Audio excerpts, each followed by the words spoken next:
நேரமில்லை. Hello brother, hello sister, ரொம்ப பிஸியா இருக்கிய ஒன்னதான் மிஸ்டர். முக்கியமான விஷயம் உங்க மனசுல விதைக்கணும். அதுக்கு நீங்க கொஞ்சம் நேரத்தை ஒதுக்கணும். என்ன ஸ்பீடு, என்ன ஸ்பீடு, பரபரப்பா இருக்கு கிறிஸ்தவ வீடு.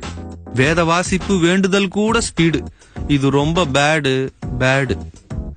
எழுந்த உடனே பல்ல விளக்கணும், காப்பிய கலக்கணும், முகத்தை அலம்பணும், சீக்கிரமா கிளம்பணும், பேப்பரை படிக்கணும், பஸ்ஸ பிடிக்கணும், பிஸியா இருப்பது போல நாளெல்லாம் நடிக்கணும். பள்ளிக்கூடம், ஆபீஸ், கல்லூரி, கடைவீதி, இதுலயே போயாச்சு ஜீவியத்தில் ஒரு பாதி. இருப்பதோ கொஞ்ச நேரம் மிச்ச மீதி, அதையும் பறிச்சுக்குது டிவில தலைப்பு சேதி. வாரத்துல ஒரு நாள் லீவு கிடைக்குது, அதுலயும் என்ஜாய் பண்ணத்தான் மனசு துடிக்குது. வெட்டியா பேசுற, ஊரை நல்லா சுத்துற, வேலை இல்லாத பயலுகளோட தெருவுல போய் நிக்கிற, மணிக்கணக்கா விளையாடி வேக்குற, இல்லனா முழுக்க முழுக்க டிவிய பாக்குற, பொழுதுபோக ஃப்ரெண்ட்ஸ போன் பண்ணி சேர்க்கிற, இல்லனா சும்மா உட்காந்து சோஃபாவை தேய்க்கிற.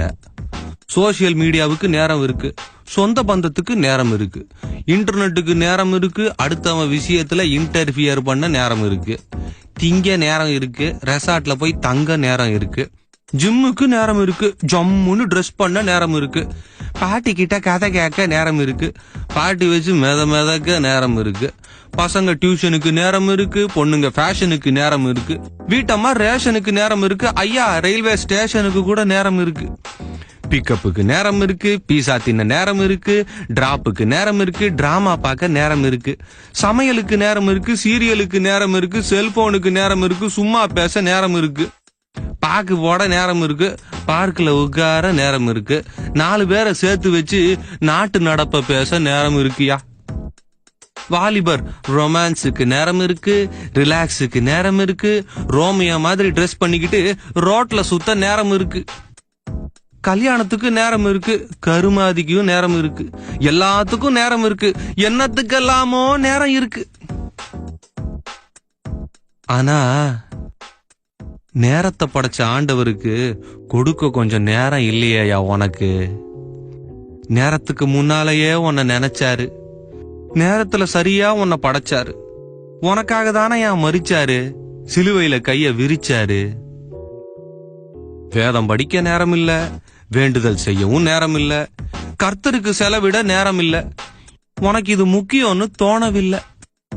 அக்கா, தம்பி, ஐயா, அம்மா, நான் சொல்றத விட்டுறாதீங்க சும்மா.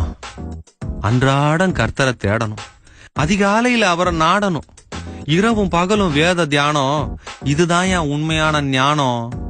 நேரம் எடுத்து ஜெபிக்கணும், நேரம் எடுத்து துதிக்கணும், காலமெல்லாம் காக்கிறவரை கொஞ்சமாவது மதிக்கணும். இந்த லேப்டாப், டிவி, மொபைலு, மண்ணாங்கட்டி, இது எல்லாத்தையும் முதல்ல ஒழிச்சு ஓரங்கட்டி நிம்மதியா ஒரு இடத்துல ஆண்டவரோட அமர்ந்துரு.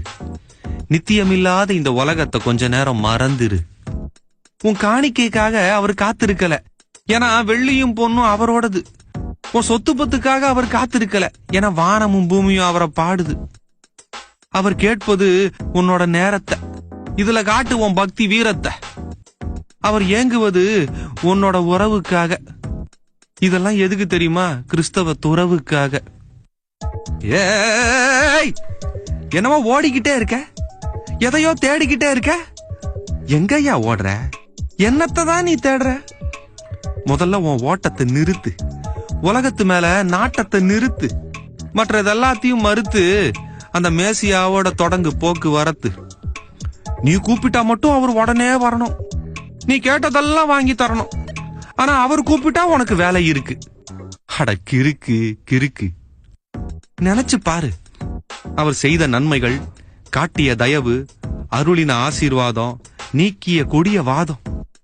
நிந்தைய போக்கி விட்டாரு, சிந்தைய மாற்றி விட்டாரு, உடுத்த உடை போட்டு விட்டாரு, உண்ண உணவு ஊட்டி விட்டாரு, இரவில் உறக்கத்தை அனுப்பி விட்டாரு, காலையில உன்னை எழுப்பி விட்டாரு, மணிக்கணக்கா உன்னை பாத்துக்கிட்டு இருக்காரு.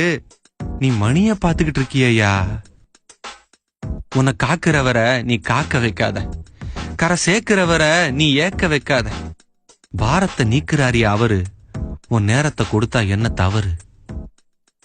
பிஸியா இருந்ததெல்லாம் போதும்யா, பரமனை உண்மையா தேடியா. ஓடிக்கிட்டே அவரை அறிய முடியாதுயா. அமர்ந்திருந்து அவரே தேவன் என்று அறிஞ்சிக்கையா அறிஞ்சிக்கையா